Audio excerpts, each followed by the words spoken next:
All right, guys, welcome back to the channel, and thanks for dropping by.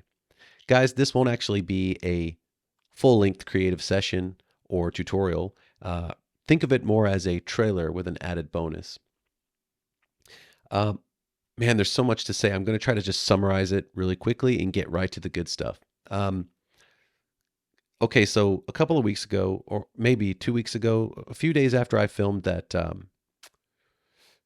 text on a curve session, my Mac Mini just died suddenly one day while I was working on some stuff. I was kind of bummed out, but luckily I had purchased several years of Apple Care coverage. And when they told me that the main board had been fried somehow, I wasn't too worried about it because I knew they would replace it for free. They did. I got the machine back yesterday. We're back in action. So there's that. So sorry I've been away for a couple of weeks. During that time, I decided to just give myself a little bit of a breather.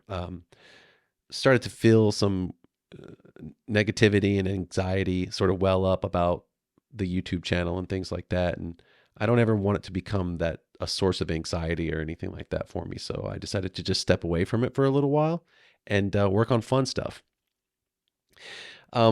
I don't know what it was I was looking at. I think I was cruising around on a Facebook group looking at artwork, and I saw some stuff related to the Transformers from 1986's Transformers the movie, which to me is like the quintessential Transformers. Nothing compares to it. That movie was incredible. The work that went into it, the soundtrack, it had gravitas. Even as a kid, you know, you could feel that. You know what I mean? Anyway, I got it in my head that I was going to do a redesign of the Transformers logo. But before I started that project, I wanted to study the original. These days I find myself with a desire to be a little more studious. Those of you who saw the Chess Sprite series will know a little bit about that. I talked about it in those videos. Anyhow, one day I started to set up this project and I sat down and I literally said out loud to myself, man, I wish I had a protractor. I need a protractor, something along those lines. And I was like, there's a stationery shop downstairs from my house, like 2 minutes walk. I almost got up and walked out and bought a plastic protractor, but then suddenly it hit me. I was like, hey, screw that. I'm going to make my own protractor in Affinity Designer. And like the scaffolding of the idea started to transform in my mind, like a transformer. And I was like, oh, I can make this. Like I can do this. I know how I'm going to do it. So I sat down the other day and I built myself a protractor so that I could study angles digitally rather than, flopping around a plastic protractor on top of my iPad. I tried my best to make this as accurate and as meticulously crafted as possible. I think I did a pretty good job. Basically, I'm going to share it with all of you for free, along with the rulers that I made because I had so much fun making this protractor. I was like, heck, I'm going to make some rulers too. And my reasoning for that was pretty simple.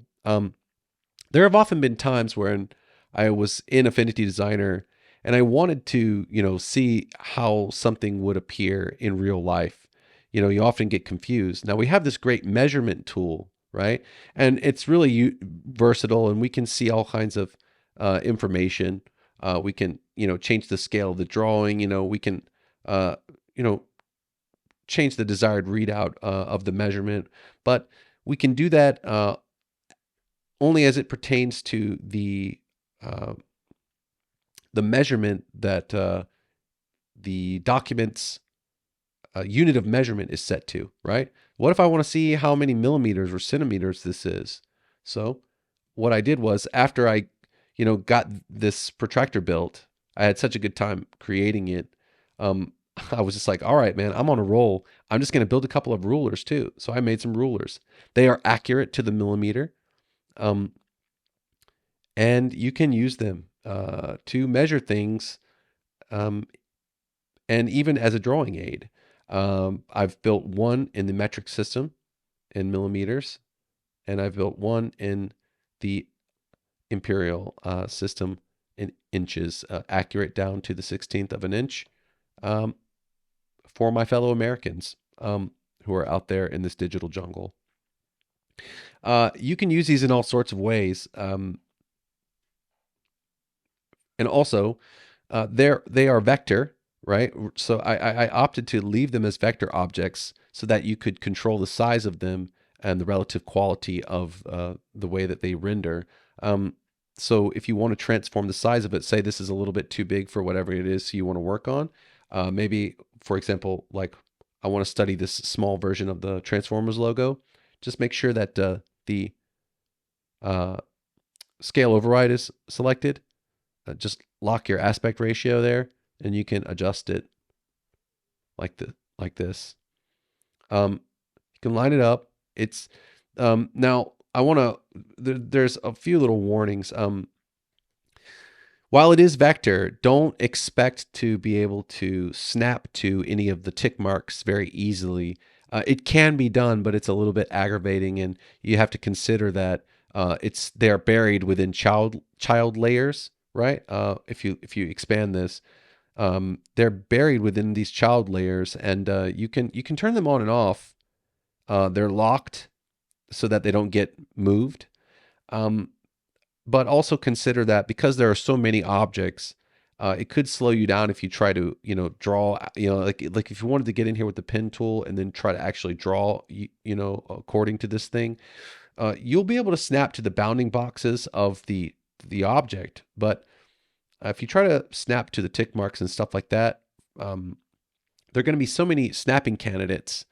I think it will slow you down a little bit and create problems. So really, I only intended this to be a visual aid, but uh, with a little experimentation, you may find that you can adapt it to create different versions of it. Maybe that you want to use create snapping targets.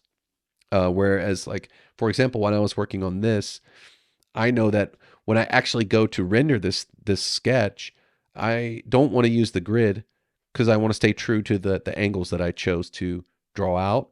And it's tough to do that working on a grid system because the ideal places on the grid where you can snap to, for example, if I turn my grid on, they don't, even if I had divisions in here, they don't necessarily line up with the angles.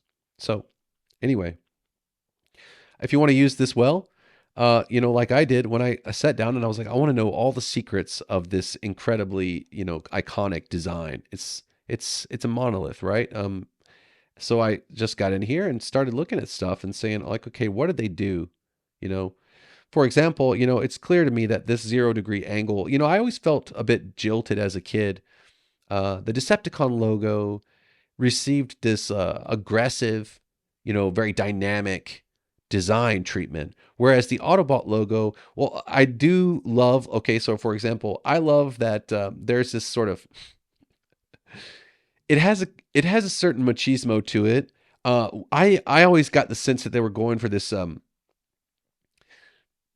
I always got the sense that they were going for this kind of, like Stallone aviators kind of situation here, like with this grimace. And it was kind of, they were saying, like, yo, you know what I mean? Like, there's that. But I also had this sense that there was this sort of crying sort of situation going on, like perhaps because they lost their home. That was the pain that the Autobots bear, that they they let this conflict destroy their home world, and that was a source of sadness for the Autobots, whereas the Decepticons are not as prone to feel sadness because they're heartless. So there was always that, but I still felt, like I thought, the Autobots are not like whiny pushovers. I felt they deserved a slightly more aggressive treatment. So just for fun, I was like, okay, I'm gonna do that. I'm gonna finally sit down and sort of try to solve that. And how can I make my own version of the Autobot logo or insignia? So I got in here and I measured all these angles. I took some notes That's in a different project, but I used this protractor to do it. Now I added this dial here in case you want to remember something, you want to set it. So what it is, it's basically just a stroke. If you want to set it, come here in the Transform Studio, make sure that this anchor is set to the top left corner, and then all you have to do is just pull on the slider for the dial, and you can rotate it along the center to figure out your angles. So for example, it looks like that angle right there along the side of that sort of visor-ish looking part of the design. It's about an 80-degree angle. Yeah. Maybe it's not exactly 80 degrees, but it's in the neighborhood. Maybe 78 would be a little more precise, 78, 79. Anyhow, that's what I used it for. And if you wanted to draw that angle, now you have a visual reference for it. You can just create a new pixel layer and go ham with your command controller. And then go from there. And you can measure all the angles this way. If you can use it as a drawing guide or as a measurement tool. I just think it's a lot of fun, and you can use it in a variety of ways. So yeah, like for example, you see how that angle that I'm about to attack next is slightly off? If I just come here with this, I can line that up, give myself a little bit of a visual aid there, and then continue with my drawing. So yeah, that's what I'm actually going to use it when I clean up my first draft here. I did my first draft here, and I feel I want to clean it up a little bit more before I try to actually render the design. And that's what we're going to do in the next session. I'm going to render out this insignia and try to mimic that classic style. I'm not sure who designed this originally. It looks like someone went and really cleaned it up and did a very effective treatment of it in some other vector design application. This was simply a PNG that I found via a Google search on one of those sort of generic or random PNG aggregation websites. I thought it was just so beautiful and clean that I brought it in and just started studying it and looking at it. So whoever designed this, kudos to you. And with that, guys, my final words for this session will be that basically, if you're interested in checking out my protractor or my rulers that I so joyfully built, by all means, please follow the link in the description below and grab them. They will be free. They are there for you to use. I guess it's just a little bit of a thank you to all the new subscribers over the past couple of weeks. Even though I haven't been creating videos, I've still been getting a steady stream of subscribers and kind words and support and fun interactions in the comments on the videos, which I really appreciate. Thank you guys so much. Stay tuned. We're gonna render this bad boy out in the next session, and that'll be it for today. I hope you guys are all doing well. Remember to take care of yourselves, keep working hard, and stay positive. We'll see you in the next one. Cheers.